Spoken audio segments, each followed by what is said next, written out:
Animal has released on Netflix, and finally I saw it.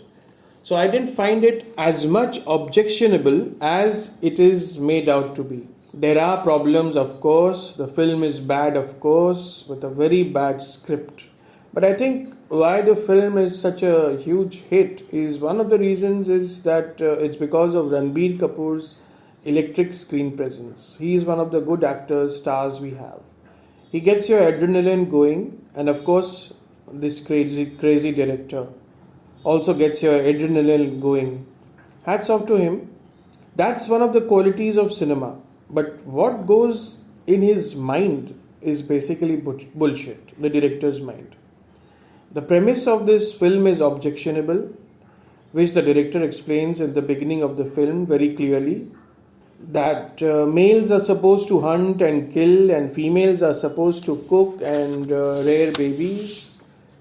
एक dialogue है film में जो कि बहुत ही ऑब्जेक्शनेबल डायलॉग है, you have a great pelvis good for delivering babies. तो मतलब एक औरत का यही काम है, वन लेडी का यही काम है बच्चे पैदा करना। तो ये फिल्म हमको डार्क एजेस में ले जाती है, पता नहीं ऐसा एज ये कौन सा एज था, ऐसा था भी कि नहीं। So you know, so this is the premise of the film. Film में यही है, इसी चीज़ के बारे में है, और मेल शक्ति।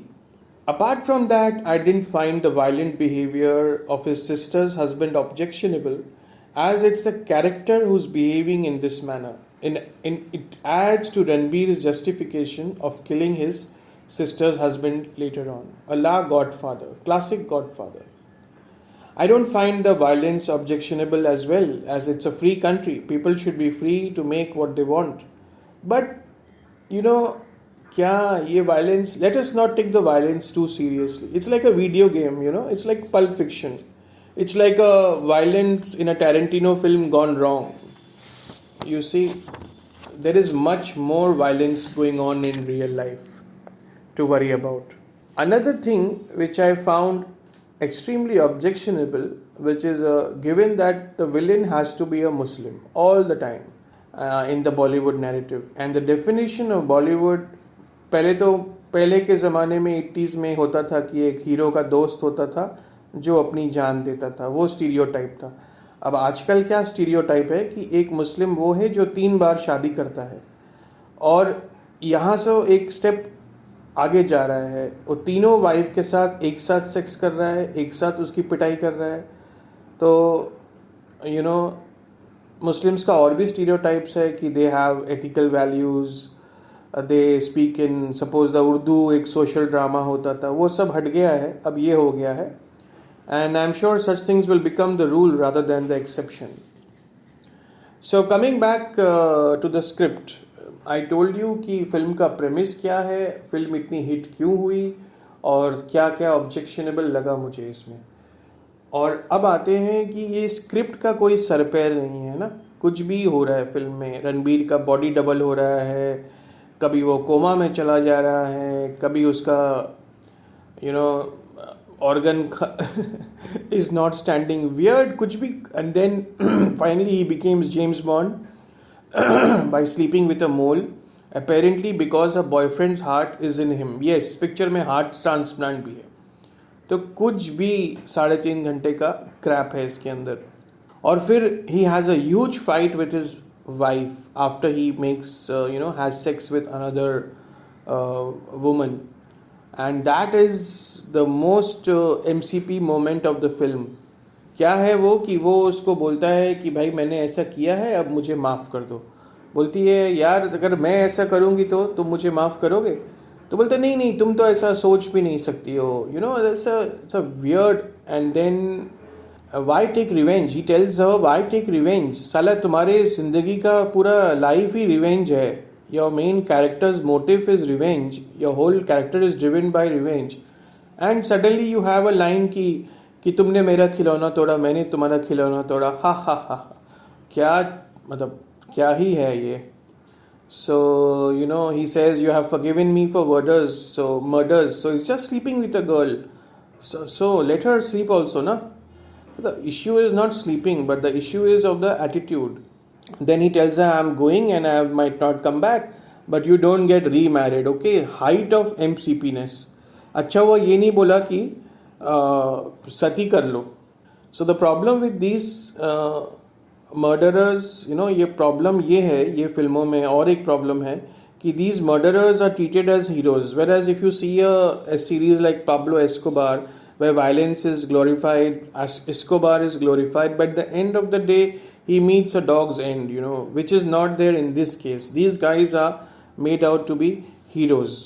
फिर एक बिजार क्लाइमैक्स होता है जिसमें कि हमको सीक्वल के लिए तैयार किया जाता है और ब्लडशेड और माइंडलेस शिट के लिए हमको तैयार किया जाता है. ये लड़की अच्छी है, ये जो एक्ट्रेस है, she is hot and she is in spite of a limited characterisation which is to rear children and make love. The director has given some meat to the character and he has given some lines, good lines to her. So she is good, like another good actor on the block, Vamika Gabbi. Yeah, वो भी अच्छी है. So society में ना mail toxicity बढ़ जाएगी, toxicity और violence और ट्रीटमेंट ऑफ वुमेन से ज़्यादा प्रॉब्लम नहीं लगा मुझे. और at the end of the day is the characters behaving in this manner, and violence should not be taken seriously in the film. The problem is in the mindset, society's mindset towards women. What a male thinks about himself, how he should behave, you know, very psychologically fucked society. And the treatment of Muslims in films. So ये सब इतने 3.5 घंटे का बकवास किस चीज़ के लिए? Just to get the adrenaline going, you know, just to. क्या और कोई तरीका नहीं है आपको एड्रेनलिन बढ़ाने का फिल्मों में?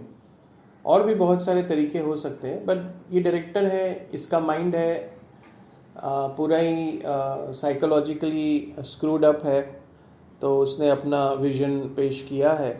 तो ये तो एक सिनेमैटिक इसका एनालिसिस है. इस फिल्म का एक साइको यू नो थेरेपिस्ट को भी एनालाइज करना चाहिए कि ये क्या ऑब्सेशन क्या था डायरेक्टर का इसके फादर के साथ, इस कैरेक्टर का इसके फादर के साथ. ऑफ कोर्स हमको पता है रणबीर का उसके फादर के साथ प्रॉब्लम्स था जो वो अपने कैरेक्टर में लाया है एंगस्ट में, बट ये पूरा फिल्म का एक you know psycho analytical review भी होना चाहिए.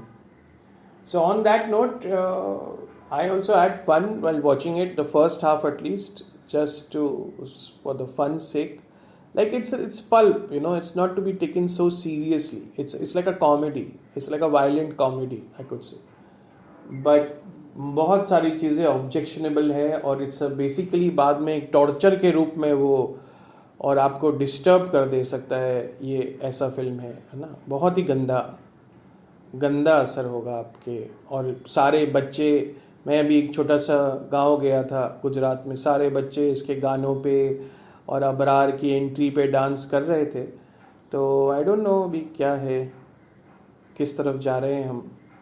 चलो भाई, रणबीर भाई मुबारक हो, वनगा भाई मुबारक हो, आप सही दिशा में ले जा रहे हैं सिनेमा को, है ना. प्रोड्यूसर्स को भी मुबारक हो. चलो भाई, बहुत बोल लिया.